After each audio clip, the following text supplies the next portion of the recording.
मैं doctor Sitaram Chaudhary, associate professor राजनीति विज्ञान विभाग, राजकीय महाविद्यालय किशनगढ़ अजमेर। आज हम बीए पार्ट सेकंड के जो हमारे विद्यार्थी है उसमें जो एक टॉपिक है संविधान और संविधान की उत्पत्ति के बारे में मैं इस टॉपिक के माध्यम से आपको जानकारी दूंगा कि किस तरीके संविधानों का वर्गीकरण है और उस वर्गीकरण के पश्चात जो उसकी उत्पत्ति हुई है उनको कैसे रहते, जैसे उत्पत्ति के आधार पर वर्गीकरण किया गया है संविधानों का। तो संविधानों का जो वर्गीकरण किया गया है वो किस आधार पर है हम आज की स्थिति में मानते हैं और किस देश का संविधान किस श्रेणी में आता है, ये बहुत सारी चीज़ें हैं। संविधानों की उत्पत्ति के आधार पर पहला जो संविधानों का वर्गीकरण है वो है उत्पत्ति के आधार पर विकसित संविधान। इसके अंदर दो कैटेगराइजेशन, एक तो विकसित संविधान और एक निर्मित संविधान। यानी जो विकसित संविधान किसको कहेंगे, अपने विकसित संविधानों का निर्माण किसी संविधान सभा या संस्था द्वारा नहीं किया जाता है, जैसे ब्रिटेन का संविधान है, वरना ये विकास और इतिहास के परिणाम स्वरूप इसकी उत्पत्ति होती है, जिसको हम कई बार कहते हैं संयोग और विवेक का शिशु भी इसको कह सकते हैं। और इसका सबसे बेस्ट एग्जाम्पल है वो है इंग्लैंड का संविधान। दूसरा है निर्मित संविधान। ये संविधान सभा द्वारा निर्मित, स्वाभाविक रूप से लिखित तथा साधारण कठोर होते हैं, लेकिन इनमें विकास की क्षमता भी होती है। ऐसा नहीं है कि जैसे जैसे इनमें अमेंडमेंट की जरूरत पड़ती है तो अमेंडमेंट भी समय के अनुरूप, परिस्थितियों के अनुसार और अपने नागरिकों के अनुसार, देश के हित के अनुसार उसमें अमेंडमेंट समय के अनुसार करते रहते हैं। जैसे इसको संविधान संशोधन, जैसे इंडिया के संदर्भ में बताऊँ, आर्टिकल 368 के अंदर अमेंडमेंट का पावर दिया गया है कि पार्लियामेंट संविधान के अंदर भी संशोधन कर सकती है। और भारत के संविधान जब 1950 को लागू हुआ तो 1951 के अंदर ही पहला संविधान संशोधन हो गया। तो संशोधन की प्रक्रिया अलग हो सकती है, कहीं पे 2/3 बहुमत, कहीं साधारण बहुमत, कहीं 2/3 बहुमत प्लस 50% राज्यों का सपोर्ट, ये एक अलग है, उसका एक मेथड है और एक चरण है उसका। तो ये एक अलग चीज़ है, बाकी ये है। और संविधानों, इसका जो बेस्ट उदाहरण है वो अमेरिका का संविधान और भारत का संविधान को इन श्रेणी में रख सकते हो आप। संविधानों में प्रथाओं और कानूनों के अनुपात के आधार पर संविधानों की उत्पत्ति। दूसरा जो कैटेगराइजेशन है इसके अंदर दो है, एक लिखित संविधान। गार्नर के अनुसार लिखित संविधान उसे कहते हैं जिसके आधारभूत उपबंध एक या अनेक लेख पत्रों में लिखे हुए होते हैं, अर्थात वह संविधान जिसकी अधिकांश धाराएं कानून के रूप में लेखबंद हो। उदाहरण के लिए अमेरिका, फ्रांस और भारत, ये लिखित श्रेणी का आता है। एक है लिखित संविधानों के कि कौन कौन से गुण हैं, इसके अंदर हम लिखित संविधानों के इनके गुण भी डिस्कस कर सकते हैं। स्पष्ट और निश्चित होते हैं। तो एक तो जो भी चीज़ें वो स्पष्ट उस संविधान के अंदर लिखा हुआ, आप अपने मन मर्जी से आप शासन व्यवस्था को नहीं चला सकते, या आप किसी प्रकार के राइट्स नहीं दे सकते, या राइट का हनन आप नहीं कर सकते। व्याख्या में सरलता, जो भी डेफिनेशन है उसकी सुस्पष्ट व्याख्या होती है इसके अंदर लिखी हुई। अधिकारों की पूर्ण सुरक्षा गारंटी दी गई, जैसे आर्टिकल आपकी 14 से लेकर आर्टिकल 32 तक भारतीय संविधान के अंदर जो फंडामेंटल राइट है उन फंडामेंटल राइटों का बिल्कुल स्पष्ट उल्लेख किया गया और उनका उल्लंघन नहीं कर सकते। उनका उल्लंघन करते हो अगर कोई सरकार करती है या कोई संस्था करती है या व्यक्ति को करता है तो आप सुप्रीम कोर्ट के अंदर जा सकते हो। अल्पसंख्यकों में विश्वास और उनकी सुरक्षा के लिए की व्यवस्था, संघ व्यवस्था के लिए उपयुक्त, और जो ये फेडरल सिस्टम के लिए बहुत इंपॉर्टेंट चीज़ है।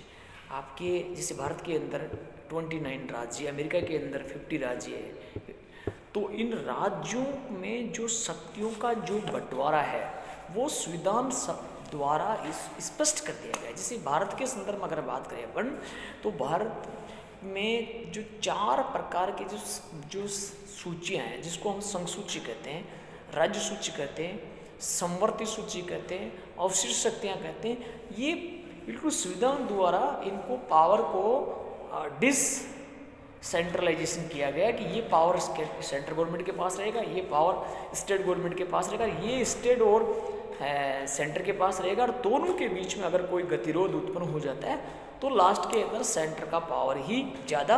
और अवशिष्ट शक्तियों का भी उल्लेख किया गया कि जो ऐसे कोई ऐसे कानूनों की आवश्यकता महसूस होती है या जरूरत है या जरूरी है जिनका उल्लेख इन तीनों सूचियों में नहीं है, वो हम इसके अंदर उसका उल्लेख होगा, इस तरीके का है।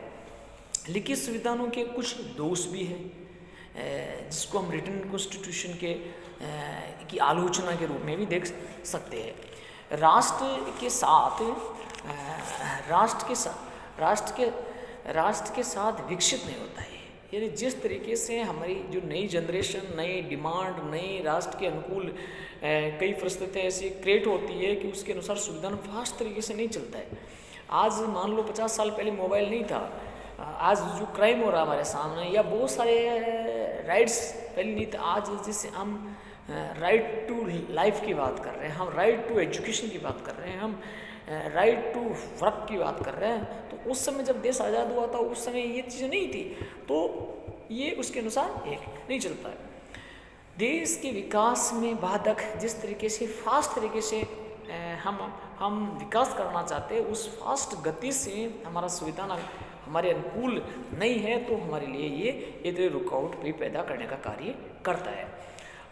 अधिकारों की रक्षा के लिए आवश्यक नहीं। कई बार क्या होता है कि सरकार ने अमेंडमेंट कर दिया और आपने आपके राइट्स खत्म कर दिए, आप कुछ नहीं कर सकते। जैसे भारत के संदर्भ में मैं एक उदाहरण बताऊँ आपको, जो हमारा फंडामेंटल राइट था प्रॉपर्टी को लेकर, संपत्ति को लेके, उसको समाप्त करके आर्टिकल 30A में उसको डाल दिया गया, इनको कानूनी आधार दे दिया गया। ये सरकारों ने किया। और आप कई बार ऐसा होता है कि सरकारें नवीन अनुसूची में किसी चीज़ को डाल दिया तो वहाँ न्यायिक समीक्षा से वो चीज़ बाहर हो जाती है। तो ये बहुत सारी चीज़ें। लिखित संविधान गार्डनर के अनुसार लिखित संविधान की श्रेणी में से बेस्ट जो संविधान आता है वो आता है इंग्लैंड का संविधान की बात, जिसको हम बात करते हैं इंग्लैंड के संविधान के बारे में। लिखित संविधान वह है जिसकी अधिकांश बातें कभी किसी लेख पत्रों में संग्रह नहीं होती है। इन संविधानों में शासन का स्वरूप विविध अंगों, पारस्परिक संबंधों तथा नागरिकों के अधिकारों और कर्तव्यों आदि बातें, प्रथाओं और परंपराओं पर आधारित होती है। इसके भी कुछ गुण हैं। जो लिखित संविधान है उसके कुछ गुण है और कुछ अवगुण भी है। परिवर्तनशील है, क्रांतियों से रक्षा करता है, प्रगतिशील है और संकट काल के लिए श्रेष्ठ है। यानी जैसे संकट काल आया उसके अनुसार ये फ्लेक्सिबिलिटी इसके अंदर देखने को हमारे को मिलती है। लिखित संविधान के कुछ दोष हैं। स्पष्ट, निश्चित, बहुसंख्यीय दल के खिलवाड़ का साधन हो सकता है, न्यायाधीशों के हाथ का खिलौना बन सकता है और नागरिक अधिकारों की रक्षा करने में असमर्थ भी हो सकता है। ये कहीं लिखित में नहीं, आपके राइट कुछ नहीं, राइट आपके, आप ये चले नहीं करते साहब हमारे पास में लिखित में है और आप इसका उल्लंघन कैसे कर रहे हो आप। दूसरा, संघात्मक शासन के लिए नितांत अनरिस्ट्रिक्टेड है। अगर दो स्टेट आपस में लड़ रहे हैं तो आपके पास में रिटर्न में है कहाँ कि आप ये कह सको नहीं ये मेरे राइट में आता है, ये आपके राइट में नहीं आता है। तो ये बहुत सारी चीज़ें हैं, इसके गुण और दोष हैं। तीसरा जो कैटेगराइजेशन है संविधान का, उसमें आता है संविधान की परिवर्तनशीलता के आधार पर इसकी क्या क्या कैटेगराइजेशन है।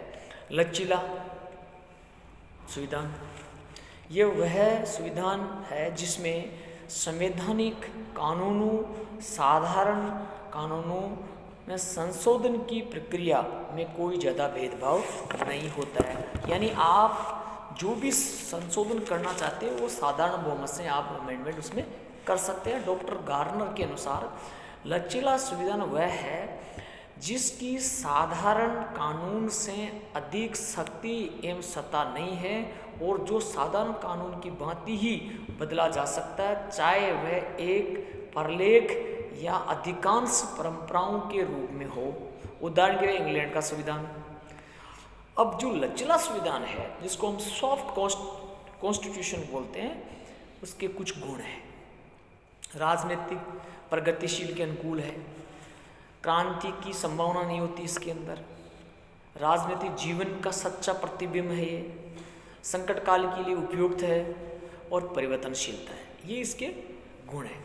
इसके कुछ अवगुण भी है, जैसे राजनीतिक जीवन की अस्थिरता, नागरिकों के अधिकारों की सुरक्षा सुनिश्चित नहीं की जाती इसके अंदर, राजनीतिक दलों के हाथ का खिलौना बन सकता है, जो संघात्मक जो फेडरल सिस्टम है उसके लिए ये कोई मतलब नहीं इसका, राजनीतिक दृष्टि से अशिक्षित लोगों के योग्य नहीं है और न्यायाधीशों के लिए व्याख्या करने में कठिनाइयाँ भी इस संविधान के अंदर है।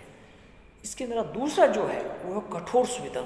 कठोर संविधान ये वह संविधान जिसमें संवैधानिक कानूनों में परिवर्तन की प्रक्रिया साधारण कानूनों में परिवर्तन की प्रक्रिया से भिन्न होती है, कठोर संविधान कहलाता है। डॉक्टर गार्नर के अनुसार उन्होंने कहा कि जो कठोर संविधान है वो साधारण कानून और विशिष्ट कानून में दोनों में की जो प्रक्रिया उसमें अंतर करता है और लचीला संविधान के अंदर इन दोनों में अंतर नहीं है। भिन्न स्रोत से उत्पन्न होता है और पद में साधारण कानून से वेद दृष्टि से कहीं उचित है। इस प्रकार ये कठोर संविधान का बेस्ट उदाहरण है अमेरिकन संविधान। उसके भी कुछ गुण हैं और कुछ अवगुण हैं। जो कठोर संविधान के कुछ गुण हैं, स्पष्ट व निश्चित है, राजनीतिक जीवन में स्थिरता, नागरिक अधिकारों की रक्षा, संविधान के सम्मान में वृद्धि, संघात्मक राज्यों के लिए आवश्यक और दलीय राजनीति से ऊपर और अल्पसंख्यकों का संविधान में विश्वास और शासन की शक्तियों को सीमित रखता है। कुछ इसके दोष भी है, विकास में बाधक, क्रांति का कारण, जनता की इच्छाओं के प्रतिबिंब नहीं है और न्यायपालिका का अनुचित इस पर प्रभाव पड़ता है और संकट काल के लिए ये अनुपयोगी है।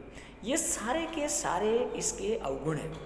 उसके बाद में आता है कि कठोर संविधान और लचीले संविधान में डिफरेंस क्या है, ये हम अगले टॉपिक में मेरी बात रखूँगा।